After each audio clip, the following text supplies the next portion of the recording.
Petronelli? Yes. Where are you? You got your credit card. You ever date an immature married man? Yeah,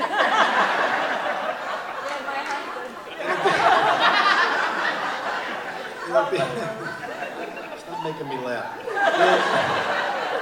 It'll be at the box office for you afterwards, right after I finish with Amazon. Next to the stage is the other half, Tony.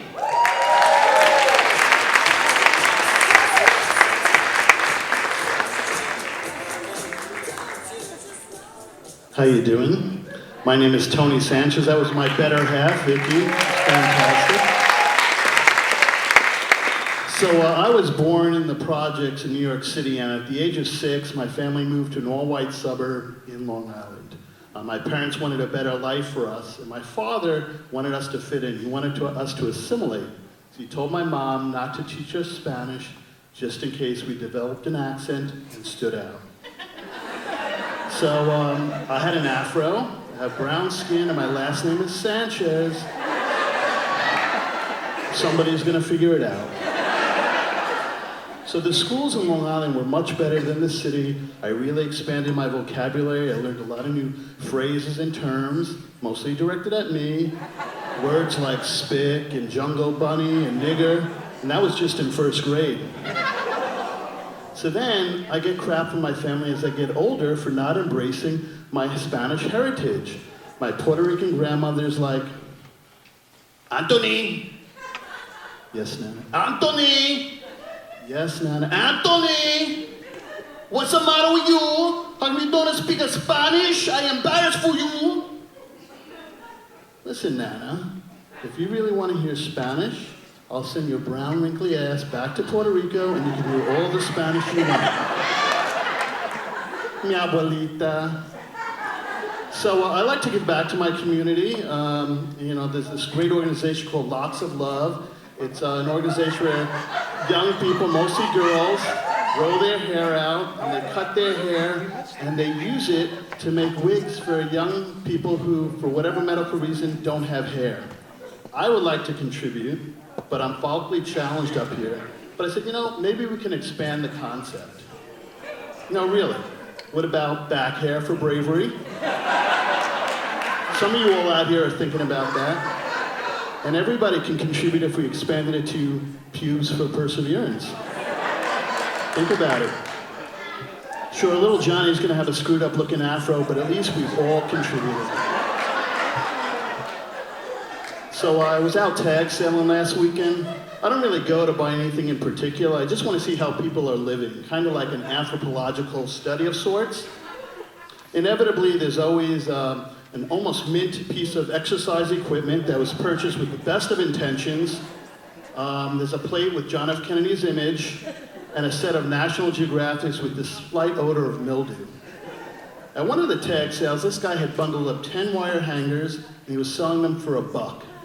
These are the wire hangers you get at the dry cleaners. $1 for 10 hangers. I haggled them down and paid 75 cents and picked up 2 bundles.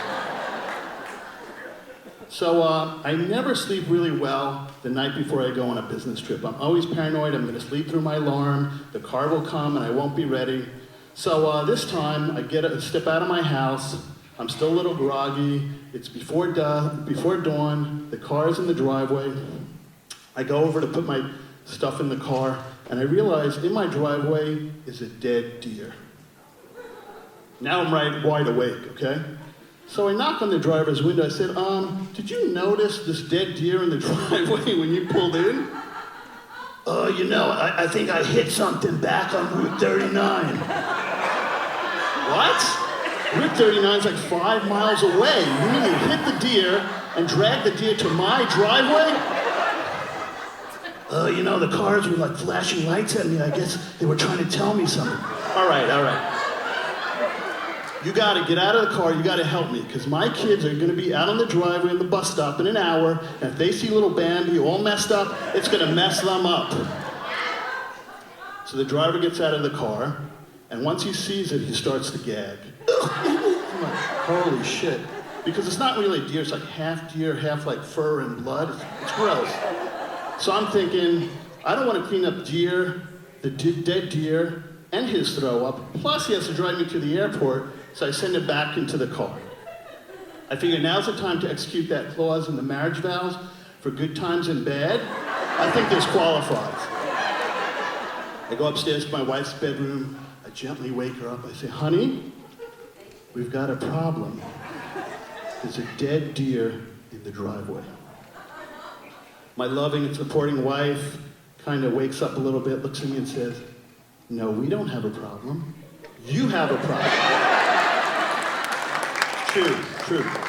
So, I got this. I've watched enough episodes of The Sopranos, and anybody who's been married knows you've thought about what to do to dispose of a body. Put on my gloves, I got some rope, I'm tying up the 2 remaining legs of the deer. You gotta understand, I'm in a suit with a tie, my Johnson Murphy shoes, and I'm dragging the carcass of this deer down my driveway, into the woods. So I come back, and there's my beautiful wife. She got her bathrobe on, she got a cup of tea, she got the hose out spraying the fur and blood off the driveway. At first I'm happy, because my wife has come out to support my problem.